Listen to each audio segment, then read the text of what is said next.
नमस्कार, आप देख रहे हैं प्रदेश का नंबर 1 और सबसे भरोसेमंद news channel India news Haryana और बड़ी बहस के साथ मैं हूं आपके साथ आयुष चित्रांश।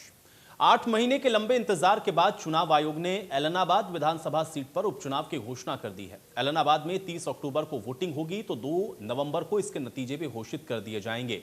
लेकिन यहां आपको यह बताना जरूरी है कि कृषि कानून के विरोध में एलनाबाद से इनेलो पार्टी के इकलौते विधायक अभय सिंह चौटाला ने 27 जनवरी को अपने पद से इस्तीफा दे दिया था और उसके बाद से ही यह सीट खाली है। बड़ौदा उपचुनाव के बाद एलनाबाद उपचुनाव किसान आंदोलन के बीच दूसरी बार सत्ताधारी दल यानी कि भाजपा और जजपा के गठबंधन के लिए अग्नि परीक्षा है। अब इसमें देखने वाली बात यह होगी कि एलनाबाद की जनता आखिर किसका साथ देती है। लेकिन सभी दलों की ओर से अभी से इसको लेकर बयानबाजियां जरूर शुरू हो गई हैं। बीजेपी जेजेपी साथ मिलकर चुनाव लड़ने की बात को कह रहा है तो कांग्रेस भी अपनी जीत का दावा ठोक रही है। वहीं इनेलो भी जीत से पूरी तरह से आश्वस्त नजर आ रही है। पूरी तरह से एलनाबाद उपचुनाव के लिए तैयार हैं पार्टी। काफ़ी समय से प्रतिष्ठित चुनाव था, वेट कर रहे थे, कोरोना के कारण से डिले कर रहा था चुनाव आयोग। अब एक तिथि घोषित हो गई है 30 अक्टूबर की, तो गठबंधन चुनाव लड़ेगा जेजेपी बीजेपी का। और बहुत पहले से ही जो है, पहले एक बार ऐसा माहौल बना था कि शायद 2 चुनाव होंगे। कालका का भी एक विषय उसी समय आया था, लेकिन वो कालका वाले विषय में अब उनकी सदस्यता बहाल हो गई, तो अब एलनाबाद चुनाव है, उसकी पूरी तरह से तैयारी भारतीय जनता पार्टी जो है और जेजेपी मुझे मिलकर लड़ेंगे और पूरी तरह से तैयार है। हमने तो शुरू दिन से कहा है कि हम और भारतीय जनता पार्टी मिलकर के चुनाव लड़ेंगे। आज चुनाव घोषित हुआ है और बहुत जल्दी बैठ कर के इस पर रणनीति तैयार करेंगे। कारण तो प्रदेश की मतदाताओं के हाथ में है। एलनाबाद विधानसभा क्षेत्र के जागरूक मतदाता फैसला करेंगे। चुनाव घोषित हुआ है और अगर इनको इतना गुमान है तो वो फील्ड में आप देख लेना, फिर वो वोट मांगने जाएंगे, एक दरवाजे पे नाक रगड़ेंगे, एक नहीं रगड़ेंगे, एक मतदाता से संपर्क करेंगे, एक नहीं करेंगे।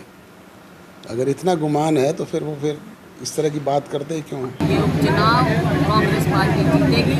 शीघ्र ही हम अपने कैंडिडेट का फैसला करेंगे, हमारी मीटिंग होगी और उसके बाद शीघ्र हमारे कैंडिडेट का चयन हो जाएगा। इस चुनाव को सरकार जो है टालना चाहती थी, बहुत प्रयास किए टालने के।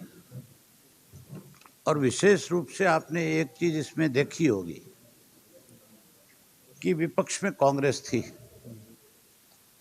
और विपक्ष का काम है सरकार जब भी कोई गलत फैसला करे तो विपक्ष उस मुद्दे को जरूर विधानसभा में उसके बाहर उठाए। कांग्रेस के भूपेंद्र सिंह हुड्डा ने ना तो विधानसभा में 2 सेशन आ लिए मेरे रिजाइन के बाद, ना तो विधानसभा में ये कहा कि सरकार एलनाबाद के उपचुनाव से क्यों भाग रही है, चुनाव कराना चाहिए, ना बार कहीं कहा, ना उनकी पार्टी की प्रदेश के अध्यक्ष शैलजा जी ने ये बात कही। इससे ये साफ हो गया कि बीजेपी और कांग्रेस आपस में मिली हुई थी, दोनों डरी हुई थी कि अगर ये चुनाव हो गया उपचुनाव तो फिर दोनों की जमानत नहीं बच पाएगी। वहीं कैबिनेट मंत्री मूलचंद शर्मा और रंजीत सिंह ने भी बीजेपी और जेजेपी के साथ मिलकर उपचुनाव लड़ने का दावा किया है। Bharatiya Janata party JJP party के गठबंधन का प्रत्याशी होगा और एलनाबाद चुनाव जीतेंगे। और एलनाबाद के लोगों को पता है कि विकास कराना है और अपनी विधानसभा का विकास होगा और लोगों को लाभ मिलेगा कि उसी पार्टी को वोट देंगे जिसमें प्रदेश का भला हो, एलना के विधानसभा के लोगों का भला हो और गठबंधन की सरकार इस उपचुनाव को चुनाव जीतेगी। अभय ने इस्तीफा दिया है और इस्तीफा देने के कारण बाई इलेक्शन हुआ है। अभी आज इलेक्शन का अनाउंस हुआ है, कैंडिडेट्स आएंगे, पार्टी डिसाइड करेगी कौन लड़ता है। वहाँ जेजेपी लड़ेगी, बीजेपी लड़ेगी, कैंडिडेट का अपना एक रुतबा होता है और उसके बाद मैं तो मदद करूँगा जो भी कैंडिडेट आएगा, क्योंकि मैं बीजेपी के साथ एक अलायंस में मेंबर हूँ। जो भी कैंडिडेट आएगा पूरी मदद करूँगा। अभी तय तो हमारे पार्टी प्रेसिडेंट और दोनों पार्टीज के मिलकर ज्वाइंटली हुआ। क्या कौन आता है ये अभी होने के बाद ही बता सकूँ।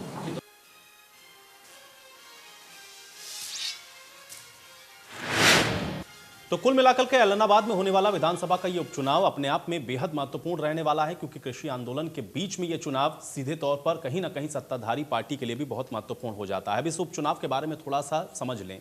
30 अक्टूबर को वोटिंग और 2 नवंबर को नतीजे आने हैं। ऐलनाबाद में आचार संहिता लागू हो गई है, ये भी अहम है। बीजेपी, इनेलो और कांग्रेस के बीच में ही मुकाबला होगा। तीनों ही फैक्टर इसमें काम करेंगे और बीजेपी, जेजेपी साथ मिलकर चुनाव लड़ेगी, ये भी स्पष्ट हुआ है। मतदाता आप समझ लें कितने हैं। पुरुष मतदाताओं की अगर आप बात करेंगे तो 88,498 पुरुष मतदाता हैं ऐलनाबाद विधानसभा सीट पर। महिलाएं यहां पर 77,521 मतदाता हैं। इसी तरह से कुल मतदाता अगर आप देखेंगे तो 1,66,019 जो कि ऐलनाबाद विधानसभा क्षेत्र के मतदाता हैं और ये अपने मत का इस्तेमाल अब करेंगे। 2019 में अभय चौटाला ने इंडियन नेशनल लोकदल की तरफ से यहाँ पर इस सीट पर कब्जा किया था। बीजेपी के पवन बेनीवाल को यहाँ से उन्होंने मात दी थी और यही एकमात्र सीट थी जो कि इनेलो को मिली थी, लेकिन किसान आंदोलन के चलते इस्तीफा दिया अभय चौटाला ने और उसके बाद से सीट खाली थी। 2014 में इनेलो से यहाँ से अभय चौटाला जीते। 2010 में भी जो उपचुनाव हुआ उसमें भी अभय चौटाला ने यहाँ पर अपनी जीत को बरकरार रखा। 2009 में ओम प्रकाश चौटाला ने भी इसी सीट से जीत को हासिल किया था। तो ऐलनाबाद विधानसभा सीट में क्या कुछ खास है, ये भी हमने आपको ग्राफिक के जरिए समझा दिया है। और अब आज की बड़ी बहस के अहम सवाल, उसके बाद चर्चा पे आगे बढ़ेंगे। सवाल आज की बड़ी बहस का पहला यही है कि ऐलनाबाद में गठबंधन का उम्मीदवार होगा, ये सवाल है अपने आप में। दूसरा सवाल आज की बड़ी बहस का ये भी है कि उपचुनाव बीजेपी और जेजेपी के लिए क्या अग्नि परीक्षा है, क्योंकि किसान आंदोलन के बीच में ये सीट बहुत महत्वपूर्ण है। सवाल इस बात का भी है कि क्या उपचुनाव में आंदोलन का जो फैक्टर है वो जारी रहेगा, आंदोलन का फैक्टर देखने को मिलेगा, ये भी अपने आप में मौजूदा और महत्वपूर्ण सवाल है। आज इन्हीं सवालों के साथ आज की हम बड़ी बहस भी करेंगे और सवाल ये अपने आप में इसलिए भी अहम हो जाते हैं क्योंकि आप देख रहे हैं कि एक तरफ किसान आंदोलन है और किसान आंदोलन के ही चलते ऐलनाबाद की सीट से एकमात्र विधायक रहे इनेलो की तरफ से अभय चौटाला ने इस्तीफा दिया था और इस्तीफा देने के बाद से सीट खाली थी और अब इस पर चूंकि चुनाव की तारीखों का ऐलान हो चुका है, इसलिए इसके साथ जुड़े हुए ये भी सवाल हैं। और आज इन्हीं सवालों के साथ आज की डिबेट को ओपन करते हैं। तमाम मेहमान मेरे साथ जुड़ गए हैं, पहले उनका परिचय मैं आपके साथ करवा देता हूँ। सत्यव्रत शास्त्री जी हमारे साथ जुड़ रहे हैं, आज प्रवक्ता भारतीय जनता पार्टी की तरफ से। सत्यव्रत शास्त्री जी, बहुत स्वागत आपका। महिमा सिंह जी हमारे साथ जुड़ रही हैं, प्रवक्ता हैं कांग्रेस पार्टी की। महिमा सिंह जी, आपका भी स्वागत। संदीप गोयत हमारे साथ जुड़ रहे हैं, प्रवक्ता हैं इंडियन नेशनल लोकदल के। संदीप गोयत जी, आपका भी स्वागत। और अमित नेहरा जी हमारे साथ जुड़ रहे हैं, वरिष्ठ पत्रकार हैं। अमित नेहरा जी, आपका भी बहुत स्वागत है।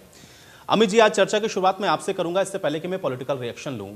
एक वरिष्ठ पत्रकार होने के नाते अगर ऐलनाबाद के इस बार के विधानसभा के उपचुनाव को आप देखें तो आपका रिएक्शन क्या होगा? कैसे आप देख पा रहे हैं आंदोलन फैक्टर, अभय चौटाला का इस्तीफा देना, सीट का खाली होना, लंबे समय तक वहां पर विधानसभा उपचुनाव होगा कि नहीं होगा, इसको लेकर के भी अभय चौटाला ने आज बोला।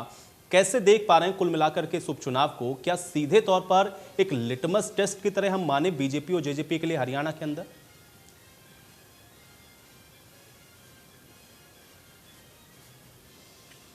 देखिए आयुष, किसान आंदोलन में अगर पूरे भारत में किसी विधायक या एमपी ने इस्तीफा दिया है तो केवल अभय सिंह चौटाला ने दिया है। और वो भी उन्होंने ऐलान कर दिया था कि मैं 27 जनवरी तक अगर ये मामला सेटल नहीं हुआ तो मैं इनके पक्ष में इस्तीफा दे दूंगा।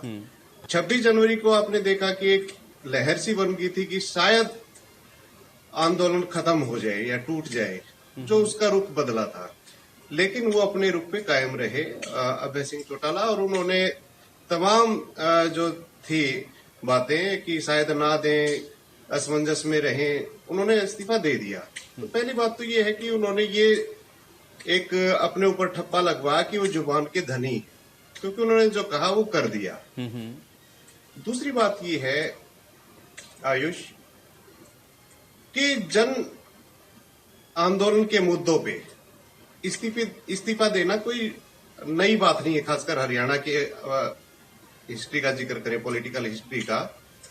इससे पहले भी 1985 में राजीव लोंगोवाल समझौता हुआ था, तो उसमें हरियाणा के नेताओं का आरोप था कि हरियाणा का जो SYL का पानी है उसका ज्यादा हिस्सा पंजाब को दे दिया है। तो उसके विरोध में चौधरी देवीलाल जो मुख्य विपक्षी नेता थे और मंगल सेन जो बीजेपी के सबसे बड़े ब्रांड रहे हैं मोदी फैक्टर के आने से पहले हरियाणा में, उन दोनों ने इस्तीफा दिया था। देवीलाल जी ने महम से दिया था, महम विधानसभा क्षेत्र से, और उन्होंने रोहतक विधानसभा क्षेत्र से जी। और 6 महीने के अंदर अंदर मैंडेटरी होता है वापस बाई इलेक्शन करना। जी जी। तो मजे की बात ये रही कि चौधरी देवीलाल दोबारा महम से जीत गए, लेकिन मंगल सेन जी रोहतक से जीत नहीं पाए बाई इलेक्शन में। तो दोनों बातें रहती हैं कि आप कितना बड़ा दाव खेलते हैं, उसमें कितने आप सफल रहते हैं। तो ये एक अलग बात थी, अहमदाबाद थी। मैं थोड़ा सा जिक्र कर दूं कि कोई ये ना कहे कि ये गलत दिया है, वो दिया है, कि जन समर्थन के लिए, जन आंदोलन के लिए इस्तीफे दिए जाते रहे। बीजेपी ने भी दिए हैं। आज अगर ये आलोचना करे तो ये अपने गिरेबान में झांकना होगा इनको, कि इनके सबसे बड़े जो ब्रांड है रोहतक में, जो पार्टी का केंद्रीय ऑफिस है, उनके नाम पे है मंगल सेन जी के, उन्होंने भी इस्तीफा दिया था। दूसरी बात ये है कि इस कार्यकाल में, बीजेपी के दूसरे कार्यकाल में हरियाणा के, ये दूसरा उपचुनाव होगा। पहला जो उपचुनाव था वो बड़ौदा में था, वो कांग्रेस ने जीता।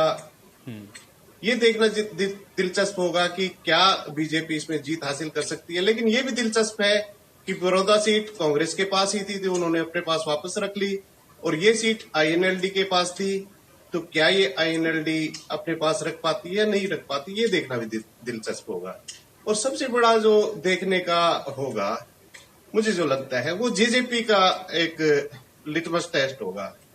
क्योंकि मुझे लगता है कि उनका होम टाउन है जेजेपी का भी, जेजेपी नेताओं का भी होम डिस्ट्रिक्ट कह लो, होम टाउन कह लो।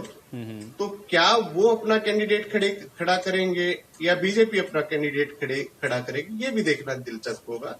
और उनका परफॉर्मेंस कैसा रहेगा, ये भी देखना दिलचस्प रहेगा। ठीक है अमित जी, कुछ और बातें भी मैं आपसे जरूर समझूंगा, लेकिन संदीप गोयल जी से मैं जरा जानता हूं। संदीप जी, कैसे देख पा रहे हैं इस चुनाव को? क्योंकि एलनाबाद के अंदर अब हम लोगों ने अभी जिसका जिक्र किया, अमित जी ने उसको बड़ी विस्तार पूर्वक समझाया, लेकिन कांग्रेस, बीजेपी, जेजेपी सब कह रहे हैं कि नहीं ठीक है, चुनाव है तो सब अपनी अपनी जीत के भी दावे कर रहे हैं। लेकिन क्या किसान फैक्टर या जिसकी वजह से इस्तीफा दिया गया, आपको लग रहा है कि आश्वस्त हैं पूरी तरीके से, और ये एक संदेश कम से कम इन पार्टियों को भी जाएगा कि सही मायने में किसान के साथ कौन खड़ा है? जी आयुष जी, देखिए एलनाबाद कॉन्स्टिट्यूएंसी के अंदर आज तक केवल 2 बार दूसरी पार्टी के विधायक बनकर आए हैं। अदरवाइज जितनी बार भी चुनाव हुए हैं, किसानों ने, क्योंकि वहां का मतदाता ज्यादातर किसान है, ग्रामीण इलाका है, और एलनाबाद के अंदर वहां के किसानों ने हमेशा से ही चौधरी देवीलाल की नीतियों पर चलने वाली पार्टी को, चाहे चौधरी देवीलाल जी ने पार्टियां बदली, उन पार्टियों से भी पार्टी के विधायक बने, जिसमें लगभग 5 बार भागीराम जी बने, चौटाला साहब बने, भाई साहब बने, अभय सिंह जी चौटाला बने। तो उसके बाद से लगातार आप ये देखिए कि चौधरी देवीलाल की नीति को जिस आदमी ने, इंसान ने उसको मजबूती दी है, तो वहां के मतदाताओं ने उनको जिताकर भेजा है। बाकी अमित नेहरा जी की बात को मैं बड़ा तारीफ करूंगा कि उन्होंने आज की भाजपा और मंगल सेन की भाजपा के बीच में एक बड़ा अंतर बताया कि किस प्रकार मंगल सेन जी उस समय भाजपा के अध्यक्ष थे, तो उन्होंने जन आंदोलन के चलते इस्तीफा देना में पीछे नहीं हटे। लेकिन जहां आज की भाजपा है, वो सत्ता के लालच में इस तरह चूर है कि भाई उसको किसानों के दुख दर्द को दिखाई नहीं देता, और वो सत्ता की मलाई खाने में लुप्त है। तो आज की भाजपा और डॉक्टर मंगल सेन की भाजपा में भी दिन रात का अंतर है। बात आती है कि एलनाबाद के अंदर हमारा दावा क्यों मजबूत है आयुष जी, वो इसलिए है कि चौधरी अभय सिंह जी चौटाला ने जब एलनाबाद हल्के के दौरे किए किसान आंदोलन के समय, तो किसानों ने एक मांग की कि भाई आप अभय सिंह जी आप इस्तीफा क्यों नहीं देते, एक देश के अंदर एक संदेश क्यों नहीं देते कि भी आपके इस्तीफा देने से अन्य विधायकों पर हम किसान वर्ग दबाव बनाएंगे। तो अभय सिंह जी चौटाला ने केवल मात्र एक बार उनके कहने पर ही अपना इस्तीफा देना विधायक पद से उचित समझा, और ये कहा कि मैं किसानों की मांगों के समर्थन में इस्तीफा दे रहा हूँ। आप ये देखिए सत्ता की राजनीतिक बेईमानी कितनी थी। वो कहते थे कि ये सशर्त इस्तीफा है, उन्होंने एक बार नहीं माना, भाई साहब ने फिर दोबारा इस्तीफा दिया कि मैं किसानों के समर्थन में इस्तीफा दे रहा हूँ। तो राजनीतिक बेईमानी की प्रकाष्ठा देखिए उन्होंने फिर उसको रिजेक्ट कर दिया। 26 जनवरी को देश के अंदर एक ऐसा माहौल बनाया गया किसानों के खिलाफ सोशल मीडिया के ऊपर। भाजपा और उनके जो टीम है उन लोगों ने भाजपा खालिस्तानी बताया, किसी ने आतंकवादी बताया। तो इनको ये लगा कि शायद अब ऐसा माहौल बन चुका है कि अभय सिंह जी चौटाला इस चीज को समझते हुए इस्तीफा नहीं देंगे। लेकिन अभय सिंह जी चौटाला जुबान के धनी है, सत्य के मार्ग पे चलने वाले हैं, किसानों के पक्ष में कोई भी कदम उठाने से पीछे नहीं हटते। और उन्होंने 27 जनवरी को फिर उसी बात के ऊपर कि मैं किसानों की आवाज के समर्थन में, किसानों के समर्थन में मैं अपना इस्तीफा देता हूं, और सरकार को वो इस्तीफा मानना पड़ा, स्वीकार करना पड़ा।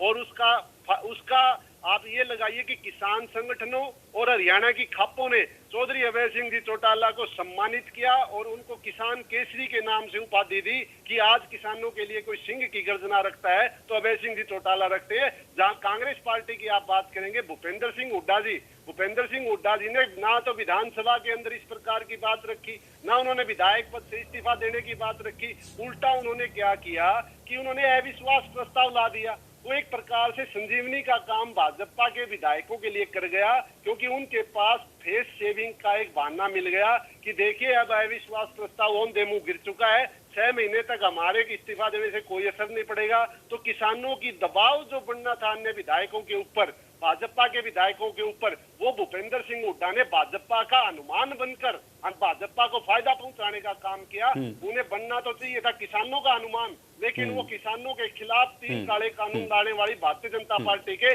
अनुमान बनकर किसानों के खिलाफ चले। और मैं इसलिए इस दावे से कह सकता हूं कि यह seat Indian National Lokdal party फिर से दोबारा। महिमा जी, अब मैं महिमा जी का रुख करता हूं। महिमा जी, क्योंकि अभी हम लोग अभय चौटाला जी को भी सुन रहे थे, उन्होंने भी वही बात की जो यहां पर अभी संदीप गोयल जी कह रहे हैं। उनकी नाराजगी भारतीय जनता पार्टी से कहीं ज्यादा विपक्ष से भी नजर आई, क्योंकि उन्होंने भूपेंद्र हुड्डा का भी नाम लिया, उन्होंने शैलजा जी का भी नाम लिया, और उन्होंने कहा कि अब ये सही मायने में पता चलेगा कि कौन असली में किसान के साथ खड़ा हुआ है। संदेश आप लोगों के लिए भी है। कांग्रेस पार्टी से भी उन्होंने बहुत ज्यादा आपत्तियां अपनी जो है व्यक्त की हैं, और वही बात संदीप जी भी कह रहे हैं। मैं चाह रहा हूं इसका जवाब दें। आयुष जी, देखिए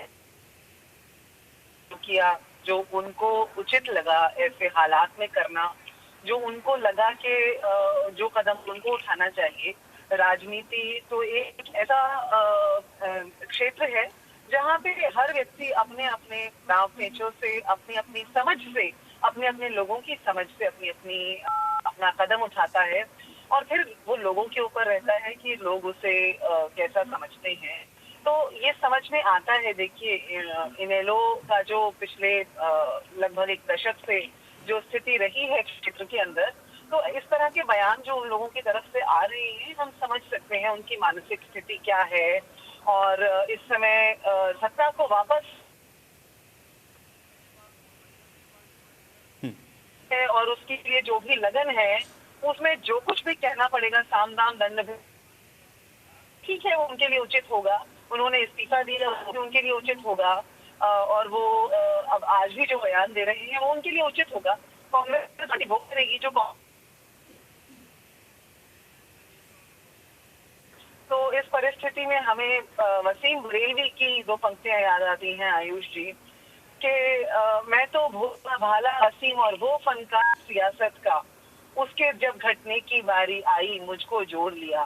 तो भाजपा ने तो जब उनको राज नहीं मिल पा रहा था, सत्ता नहीं मिल पा रही थी, तो जजपा के साथ हाथ मिला लिया। और पिछले चुनाव में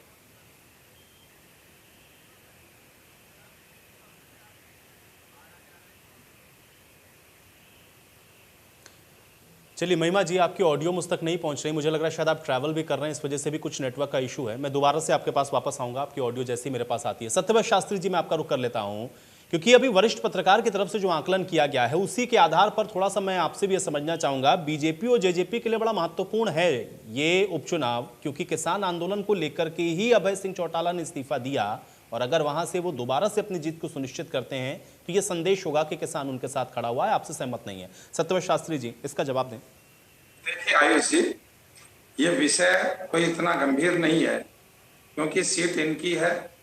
चुनाव का जिस प्रकार से आकलन किया गया, स्वयं सतीश जी इस बात के लिए आग्रह है कि ये शुरू से इनेलो की सीट रही है, चौधरी देवीलाल की सीट रही है, तो इसका विषय जो है आप इस प्रकार से बनाएंगे कि भाई वो किसान हितैषी हैं, किसानों के लिए उन्होंने ये किया। किसानों के लिए जिसने किया उसके रिजाइन देने से नहीं, किसानों के लिए जिसने किया उसने सत्ता प्राप्त करने के बाद। चौधरी देवीलाल से संबंधित चौधरी ओम प्रकाश चौटाला जी, अभय सिंह जी अपने समय में हरियाणा के अंदर अपनी एक पूर्ण बहुमत की सरकार उन्होंने चलाई, और किसानों के लिए जो उन्होंने किया वो इतिहास उसको कोई झुठला नहीं सकता। और वर्तमान भारतीय जनता पार्टी की पिछली 1 साल की वो 5 साल का पहला टर्म और दूसरा अब जजपा के साथ का दूसरा स्लैब। इस दौरान जो किसान के लिए इस सरकार ने किया उसको कोई जुटा नहीं सकता। एक तराजू में तोलकर देखेंगे कि 14 से पहले हरियाणा के किसान के लिए क्या हुआ था और 14 के बाद हरियाणा के किसान के लिए क्या हुआ।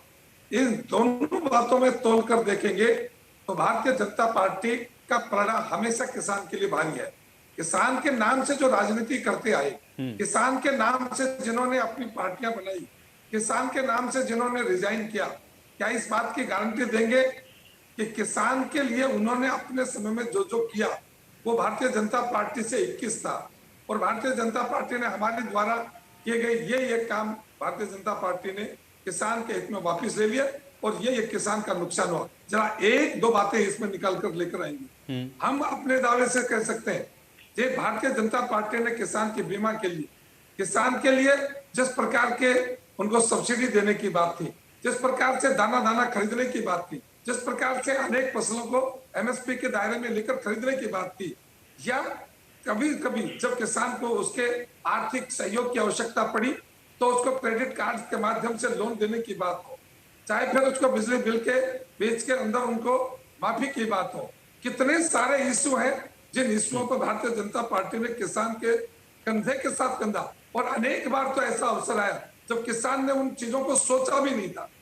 जब किसान ने नहीं, लेकिन सत्यव्रत शास्त्री जी, आप जो बात कह रहे हैं, इतना कुछ होने के बावजूद भी एलनाबाद की सीट को लेकर के क्या आश्वस्त हैं आप? क्योंकि इनेलो तो पूरी तरह से लबरेज है, उसका आश्वासन आपने अभी देखा, वहां पे बैठ के संदीप जी भी कह रहे हैं, अभय चौटाला जी भी आश्वस्त हैं कि छोड़ी थी उन्होंने सीट, और किसान अब चूंकि आंदोलन चल रहा है इसलिए उनकी जीत सुनिश्चित है। आप आश्वस्त हैं कि आप जीत सकते हैं इस किसान आंदोलन के बीच में, जबकि आप जब गांव में जा रहे हैं या कहीं भी जा रहे हैं तो कहा यह जा रहा है कि आपका विरोध भी होता है, किसान आपका विरोध भी करते हैं, और कुछ तस्वीरें तो हम लोग भी देखते हैं जिस पर हम लोग तमाम बार डिबेट भी कर चुके हैं।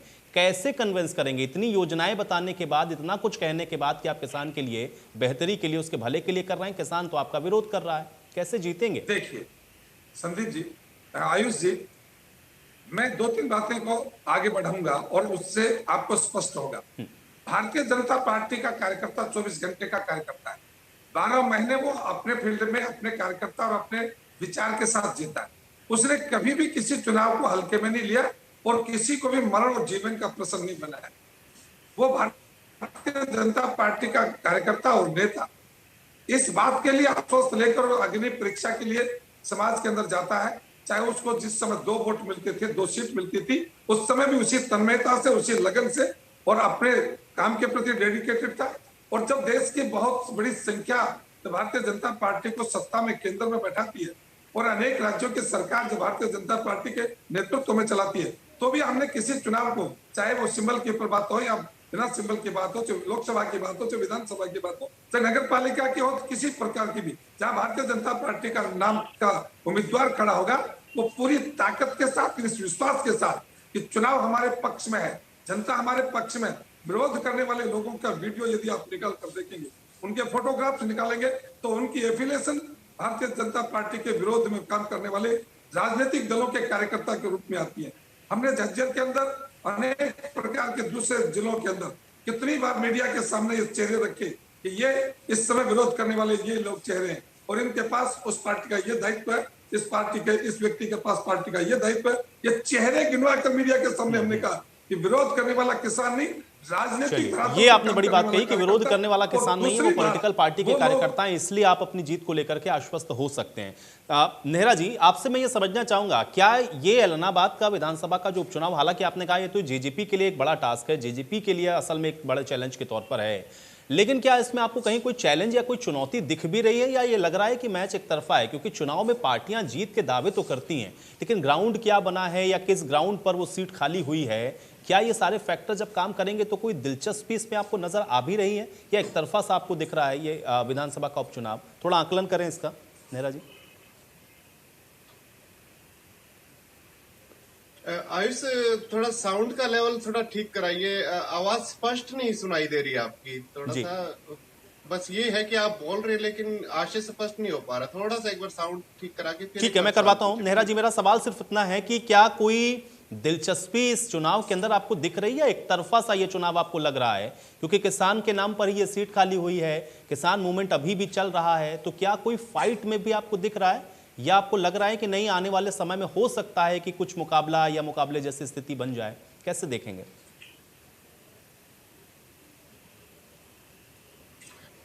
देखिए आयुष, मैं अभी कोई ज्योतिषी तो हूं नहीं, अभी मैंने कोई सर्वे वगैरह भी नहीं किया है, लेकिन जो फैक्टर हैं हम उन पे चर्चा कर सकते हैं।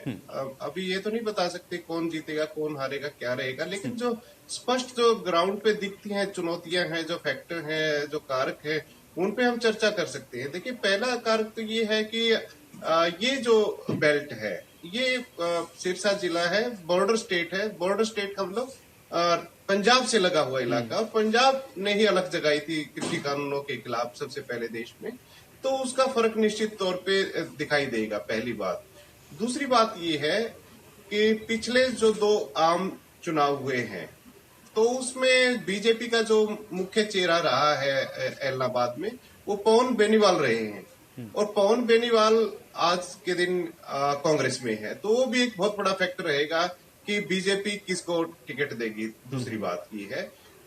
तीसरी बात की है कि जो अभय सिंह चौटाला है वो एक तरह से जो बाई इलेक्शन है, उपचुनाव है, और उसके एक मास्टर बन चुके हैं।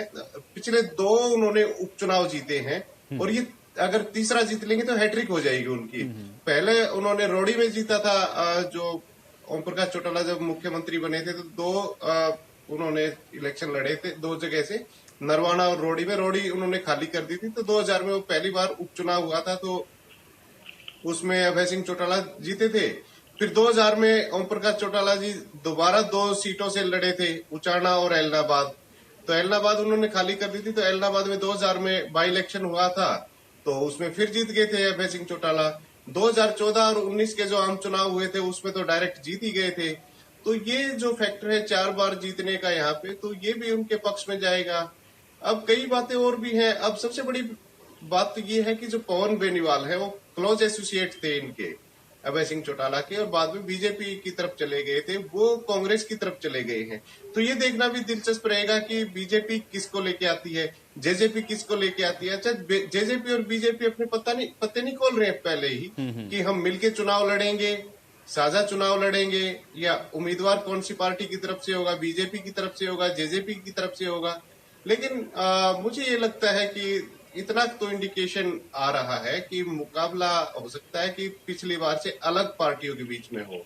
आप मेरी बात समझ रहे हैं? जी, तो जी। ये तो अब थोड़ा सा माहौल गर्माएगा, सर्वे होगा, थोड़ा बहुत जो निष्पक्ष सर्वे होगा उससे बात उभर के आएगी, मामला कहाँ पे है, कैसे होगा। और ये जो बॉर्डर डिस्ट्रिक्ट का जो मैंने उल्लेख किया है, ये एक निर्णायक भूमिका निभा सकता है। जी आयुष। चलिए महिमा जी का मैं रुक कर लेता हूं क्योंकि महिमा जी की बात अधूरी भी रह गई थी। महिमा जी, क्या फाइटिंग वाली पोजीशन में भी आपको लग रहा है, क्योंकि किसानों के नाम पर अगर जो सीट खाली हुई हो और आंदोलन अभी भी चल रहा हो, इसकी वजह से भी इनेलो बहुत आश्वस्त है अपनी जीत को लेकर के? यही बात संदीप जी भी कह रहे थे और अभय जी भी जो बात कह रहे थे उसमें भी यही लबोलुआब था।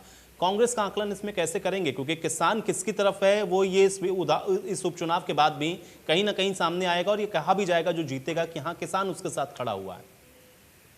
आयुष जी, ये तो वक्त बताएगा, और ये तो राजनीति का रण है।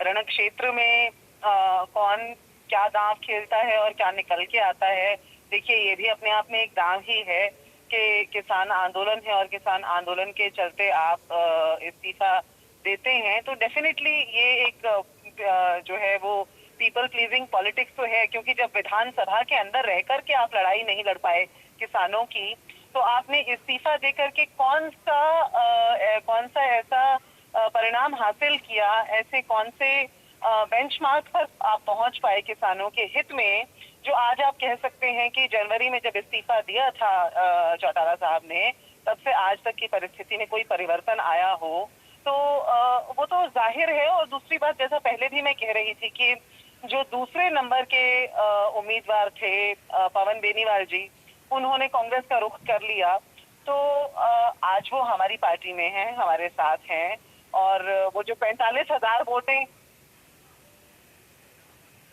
मैं सुन नहीं पाई आपने? हेलो जी जी महिमा आप जी, सुन पा रहे हैं मुझे? महिमा जी अपनी बात रखें।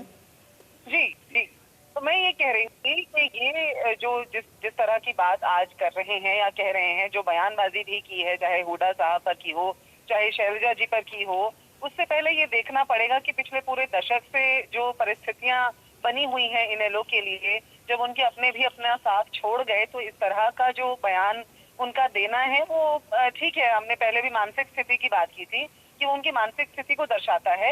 लड़ाई है, रण है राजनीति में। पहली बात तो उन्होंने गैर जिम्मेदाराना कदम मुझे लगता है इसलिए उठाया कि उन्होंने इस्तीफा दिया और उसके बाद कुछ अलग हासिल नहीं कर पाए, और आज ये दोबारा से चुनाव के लिए उसमें बायपोल में जाना पड़ रहा है, जबकि कोई जो है कोई इमरजेंसी नहीं थी, कोई ऐसी बात नहीं थी। उनको अपनी टर्म पूरी करनी चाहिए थी, विधानसभा में रह करके किसानों की आवाज उठानी चाहिए थी। वहां तो उस आवाज का कोई मतलब था, वहां रह करके सरकार पर दबाव बना सकते थे, पूरा विपक्ष साथ आ सकता था, लेकिन उन्होंने इस लड़ाई को इस तरह से लड़ना चुना, तो वो उनका तरीका है और उनकी वजह से अब बाकी सब पार्टियों को भी दोबारा इसको करना पड़ेगा, और किसी के लिए ये अवसर है। और मुझे लगता है जनता के लिए तो ये एक और बार ये एक तरफ आंदोलन है और एक तरफ ये बायपोल होने जा रहा है, उपचुनाव होने जा रहा है, जिसका औचित्य, जिसका जो है पूरी तरह से कर्ता धर्ता अभय सिंह चौटाला जी ही हैं। जनवरी में इस्तीफा दिया और अक्टूबर में फिर से चुनाव होने जा रहा है 8 महीने के अंतराल के बाद। तो उसका मुझे ऐसा लगता है कि ये मुझे और मेरी पार्टी दोनों को ऐसा लगता है कि ये बिना किसी वजह के इन्होंने जो विधानसभा से अपनी आवाज को उन्होंने विड्रॉ कर लिया, और फिर से अब जाकर के वो अगर चुनाव लड़ेंगे तो उसका कोई औचित्य समझ नहीं आता है। संदीप गोया जी जवाब दें। जी आयुष जी, थोड़ा मैं समय लूंगा, मुझे समय दीजिएगा। आयुष जी, मैं पहले तो सबसे पहले कांग्रेस पार्टी के प्रवक्ता की उस बात पर मैं एक बड़ा सवालिया निशान खड़ा करना चाहूंगा, जिन्होंने ये कहा कि किसानों के समर्थन में इस्तीफा देना एक गैर जिम्मेदाराना कदम है। क्या कांग्रेस आज भी उसी जगह है जब प्रदेश के अंदर कांग्रेस को कभी किसानों की पार्टी नहीं माना गया? 1966 के बाद से लेकर आज तक कभी भी किसान की पार्टी अगर कोई मानी गई है तो इंडियन नेशनल लोकदल चौधरी देवीलाल की पार्टी मानी गई है। कांग्रेस को कभी किसान की पार्टी तो प्रदेश के किसी भी एक किसान ने भी नहीं माना। ऐसे लोगों के मुंह से वास्तव में ये शोभा देता है कि किसानों के समर्थन में इस्तीफा देना गैर जिम्मेदार ना। मैं क्वेश्चन मार्क नहीं लगाऊंगा क्योंकि इनकी फितरत है, इनकी एक मानसिकता दर्शाती है कि ये लोग आज भी किसानों के विरुद्ध हैं। दूसरी बात, जो कांग्रेस पार्टी के प्रवक्ता ने सवाल उठाया कि भी हमारा वहां पर इतना बड़ा वजूद है, हमारे पवन चौटाला वो बेनीवाल जी आ गए, तो पवन बेनीवाल जी तो ये वही शख्स हैं जिनके ऊपर विधानसभा के अंदर चौधरी अभय सिंह जी चौटाला ने भाजपा की शह प्राप्त करके प्रदेश के अंदर बहुत बड़ी नशे की खेप और नशे का कारोबार चलाने का सवालिया निशान विधानसभा में खड़ा किया था। क्या उस नशे के सौदागर को आज कांग्रेस एक अपना बहुत बड़ा चेहरा प्रस्तुत करके हरियाणा के जो लोगों को नशे के कारोबार में डुबोने के लिए उसी भाजपा के रास्ते पर चलेंगे? दूसरी बात, इन्होंने कहा कि हमारा एलनाबाद के अंदर एक बहुत बड़ा प्रदर्शन रहा, तो मैं मैडम की जानकारी के लिए मैं बता देना चाहता हूं कि पिछली विधानसभा चुनाव के अंदर 190 बूथ हैं आयुष जी। 190 बूथों के अंदर मात्र 23 बूथों के ऊपर कांग्रेस जीती थी। ये किस बात का दम भरते हैं चुनाव जीतने का? ये वो लोग हैं जो विधानसभा के अंदर तो स्पीकर और बीजेपी के साथ टाई अप करके विधानसभा में विपक्ष की किसानों की आवाज को बुलंद नहीं होना देना चाहते, समय कम करते हैं। जब विधानसभा में अभय सिंह जी चौटाला इन बातों को उठाते थे तो ये सदन से भाग जाते थे, सपोर्ट नहीं करते थे। ये बात मैं नहीं कह रहा, ये बात तो भाजपा सरकार में मंत्री चौधरी रणजीत सिंह जी कह रहे हैं। उन्होंने ये कहा कि कांग्रेस के 31 विधायकों में किसी में भी दम नहीं है। अगर 31 विधायक कांग्रेस के एक तरफ और मात्र इनेलो के एक विधायक चौधरी अभय सिंह जी चौटाला एक तरफ, वो उन पर भारी पड़ते हैं। बात आती है भाजपा की आप बात करें तो नरेंद्र मोदी जी प्रधानमंत्री जी एलनाबाद के अंदर एकमात्र ऐसी विधानसभा क्षेत्र था जहां उन्होंने रैली की। उसके बावजूद भी जिस जगह पर उन्होंने रैली करी उस बूथ पे भी भाजपा आ रही और मात्र 53 बूथों पे भाजपा जीती थी 190 बूथों में से। और जहां तक बात आती है जननायक जनता पार्टी की आयुष जी, मैं बताना चाहूंगा 190 बूथों में से 189 बूथों पर जजपा आ रही थी, एक बूथ पे जीती थी बस 190 बूथों पे से, और 6500 वोट मतलब 3.5% वोट मिले थे उनको। वो कहाँ स्टैंड करेंगे? अगर ये सारे लोग मिल भी जाएं तो भी इंडियन नेशनल लोकदल के प्रत्याशी को नहीं हरा पाएंगे। इसका चलिए अब एक एक रिएक्शन मैं ले लेता हूँ। पहले महिमा जी कुछ कहना चाह रही हैं। एक उदाहरण देना चाहूंगा आयुष जी, सिर्फ एक बात करेक्ट करना चाहूंगी मैं कि मैंने बिल्कुल ठीक है गोया जी, पहले महिमा जी, उसके बाद सत्यव्रत शास्त्री जी। महिमा जी बात मैंने बिल्कुल नहीं कहा कि गैर जिम्मेदाराना कदम उनका किसानों के समर्थन में इस्तीफा देना था। मैंने ये कहा, जरा ध्यान से सुन लिया करें, मैंने ये कहा कि विधानसभा से अपनी आवाज को वापस लेना, अपनी वहां जहां आवाज उठाने की जगह थी, विधानसभा में जगह है अधिकारों की आवाज उठाने की, और वहां एकमात्र विधायक होते हुए अपनी पार्टी के आपने उस आवाज को वहां से विड्रॉ कर लिया। मैंने इसे गैर जिम्मेदाराना कहा, पहली बात। और दूसरी बात ये कि मैंने तो हार जीत की बात की ही नहीं, मैंने तो लड़ाई लड़ने की बात की है। मैंने तो शुरू से कहा है राजनीति रणक्षेत्र है, जो जैसा वो जीतेंगे या वो हारेंगे, लड़ेंगे तो सारे ही चुनाव दोबारा से सबको लड़ने जाना ही पड़ रहा है। इसमें एक पूरी स्टेट का एफर्ट लगेगा। एक बाईपोल दोबारा होने जा रहा है सिर्फ इसलिए क्योंकि एक चुने हुए उम्मीदवार ने, जिन्हें आप दोबारा चुनाव लड़ने का कोई अधिकार नहीं है, जिन्होंने चुने हुए उम्मीदवार ने उस समय इस्तीफा देकर के बीच में ना बोले, आपकी पूरी बात को आप बीच में ना बोले, आपकी पूरी बात को धैर्यपूर्वक सुनाएं। ये बड़ी गैर जिम्मेदारी से जिन्होंने अपनी आवाज को उस समय तो विड्रॉ कर लिया, आज किस मुंह से चुनाव खुद लड़ने जाएंगे यदि अगर खुद गए लड़ने तो इसलिए ये सोचने वाली बात है। आयुष जी, ना हमने लड़ाई और जीत की आज, ना हमने ठीक है। चलिए महिमा जी, आपने क्लैरिफाई कर दिया। अब मैं सत्यव्रत शास्त्री जी से भी इस पर एक रिएक्शन लेता हूं, क्योंकि इनेलो की तरफ से उधर भी सवाल है। सत्यव्रत शास्त्री जी, एक तो दूसरे नंबर पर जो रहे आपके कैंडिडेट, जिनके सहारे आप लगातार लड़ते रहे चुनाव, अब तो वो कांग्रेस पार्टी में चले गए हैं। अब कैंडिडेट कौन होगा, इस पर भी सवाल है। दूसरा ये कि जेजेपी और आप साथ मिलकर लड़ रहे हैं चुनाव, नहीं लड़ रहे हैं, इस पर भी पत्ते आप लोग इसीलिए नहीं खोल रहे हैं क्योंकि देखना चाह रहे हैं कि अभी दरअसल वहां का माहौल है क्या। मैं चाह रहा हूं इसका भी जवाब दें, उसके अलावा इनेलो ने जो आरोप लगाए उसका भी। देखिए आयुष जी, पहली बात मैंने पहले भी कहा कि भारतीय जनता पार्टी किसी भी चुनाव को हल्के में नहीं देती और पूरी जिम्मेवारी के साथ लोकतंत्र की व्यवस्थाओं का पालन करते हुए चुनाव लड़ती है।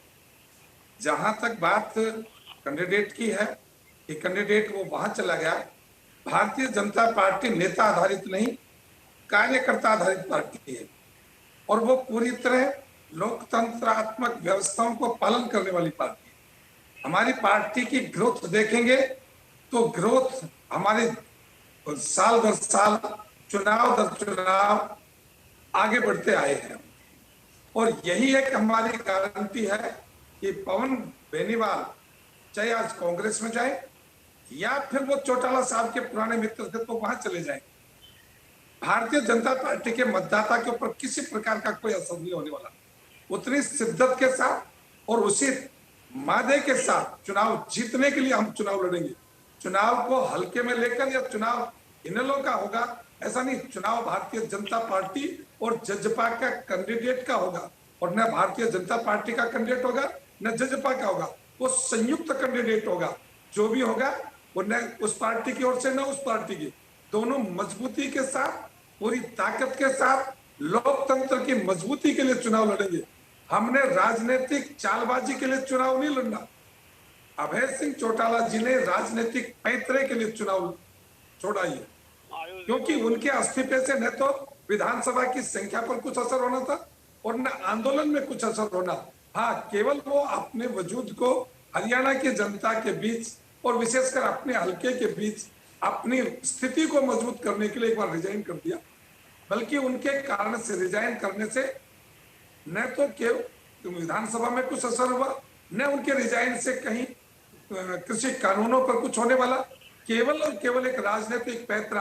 और आप सुनिए, जिन किसानों की बात आप कर रहे हैं, आंदोलन में बैठे वालों की, माननीय पूर्व मुख्यमंत्री और वृद्ध और इतने वरिष्ठ नेता हरियाणा के चौधरी ओम प्रकाश चौटाला के साथ उस किसान आंदोलन में गए तो उनको क्या करना पड़ा और लोगों ने उनको क्या क्या, ये आईना इन्हें लोगों को समझ लेना चाहिए कि जिस प्रकार की राजनीति आप पैतरा चलते हैं वो पैतरे नहीं, राजनीति को राजनीति के लिए करें।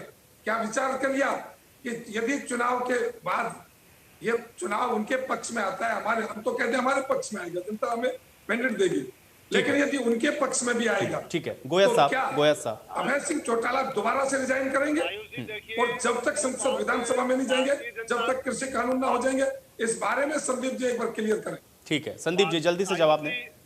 आयुष जी, भारतीय जनता पार्टी ने आरोप लगाया कि ये हमारी राजनीतिक पैतरेबाजी, चालबाजी। सबसे पहले तो मैं इनकी राजनीतिक चालबाजी ये बताता हूँ कि उपचुनाव से भागने के लिए किस प्रकार 1 सितंबर को इन्होंने इलेक्शन कमीशन ऑफ इंडिया को यह इनपुट दी कि प्रदेश के अंदर पेंडेमिक की सिचुएशन, कोरोना की स्थिति इतनी खराब है, यहाँ पर चुनाव न कराए जाए। उससे पहले भी इन्होंने इसी प्रकार की बातें कही और चुनाव को टालते रहे। और होता क्या है आयुष जी, मात्र 5 या 6 दिन के बाद हाईकोर्ट के अंदर पंचायती राज के चुनाव करवाने के लिए एक दरखास्त दी जाती है, उसमें एक एफिडेविट दिया जाता है कि आज प्रदेश के अंदर कोरोना की स्थिति बहुत बढ़िया है, कोरोना प्रदेश से गायब हो चुका है। क्या मात्र 5 दिन के अंदर प्रदेश से कोरोना गायब हो गया?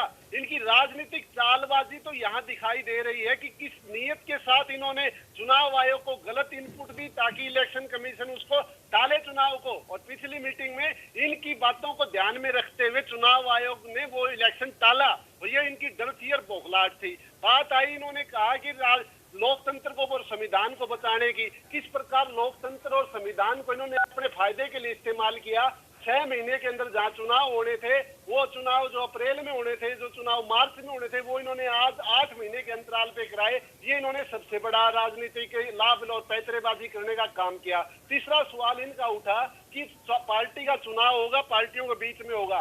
मैं इनको एक बात बताना चाहता हूँ, ये चुनाव किसी पार्टी के बीच में नहीं होगा, ये चुनाव उसके बीच में होगा जो किसानों के साथ खड़ा था और जो किसानों के खिलाफ खड़ा था। ये चुनाव उसके बीच में होगा जो 3 कृषि काले कानून लेकर आया था और जो 3 कृषि काले कानूनों के खिलाफ खड़ा था। ये चुनाव उन लोगों चलिए संदीप जी, अब इसके लिए हम लोग भी सब चुनाव का ही इंतजार करते हैं। बहुत शुक्रिया आप लोगों ने समय निकाला और इस चर्चा का हिस्सा बने। हालांकि अब उपचुनावों का ऐलान भी हो चुका है, सभी पार्टियां अपनी अपनी जीत के दावों के साथ अपनी अपनी बातों को भी रख रही हैं, लेकिन सवाल इसी बात का है कि देखना यह होगा कि इस बार का एलनाबाद का यह विधानसभा का उपचुनाव कितना दिलचस्प होता है और जनता इस बार भरोसा आखिर किस पर करती है।